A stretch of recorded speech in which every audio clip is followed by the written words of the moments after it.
Estamos de volta com o nosso Agro Record e é uma edição especial, hein? Primeiro, Dia dos Pais. Portanto, a você, papai, os nossos parabéns. E também porque nessa semana que passou, o nosso Agro Record completou 6 anos de vida, hein? Muito obrigado sempre. Graças a você, viu? Bom, voltamos para falar de fenômenos climáticos. Primeiro semestre, você ouviu falar muito do El Niño. Agora, no segundo semestre, tem o Laninha.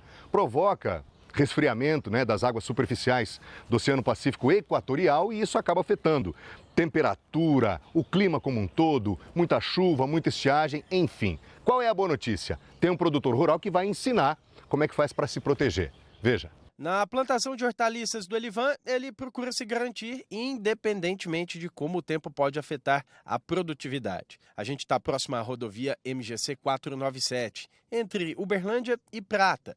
E se houver chuva ou sol, o produtor rural tem algumas estratégias.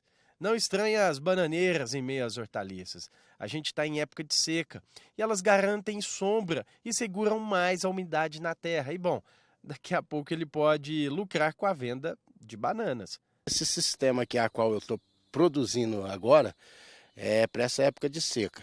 Porque a última molhação que eu faço aqui na horta é por volta de umas 3 horas da tarde. Então eu economizo água, economizo dinheiro, e no futuro ainda tem um fruto ainda a qual eu vou estar colhendo. Segundo a Administração Oceânica e Atmosférica Nacional, há 65% de chances do fenômeno Laninha entrar em atividade neste inverno, até meados de setembro.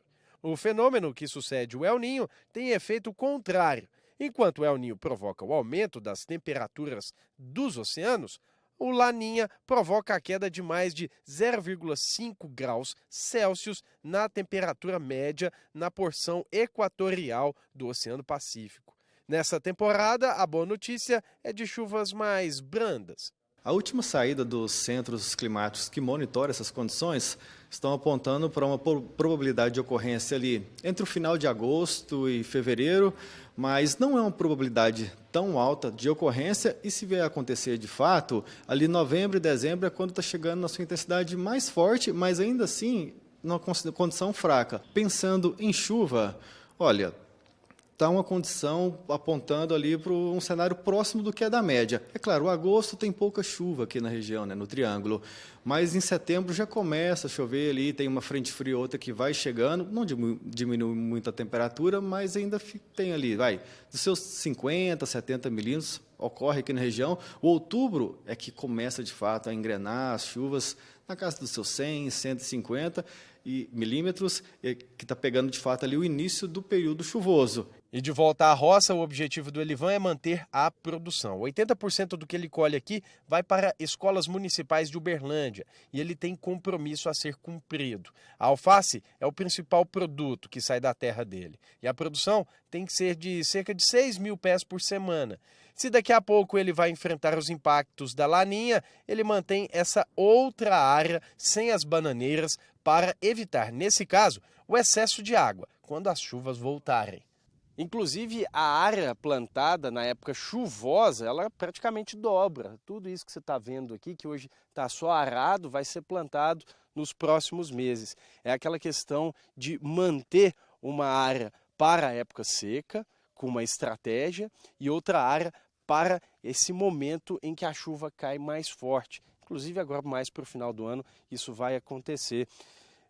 Elivan, aqui a gente tem toda essa estratégia que você faz, pensando justamente em que você não seja pego de surpresa por conta do clima. Isso, essa área a qual eu deixo parada agora, nessa época do ano, uma época seca, é uma área mais alta aqui na propriedade, aonde eu deixo ela parada, pronto, só um pouco mesmo com produtos a qual a minha capacidade de água é competente para molhar.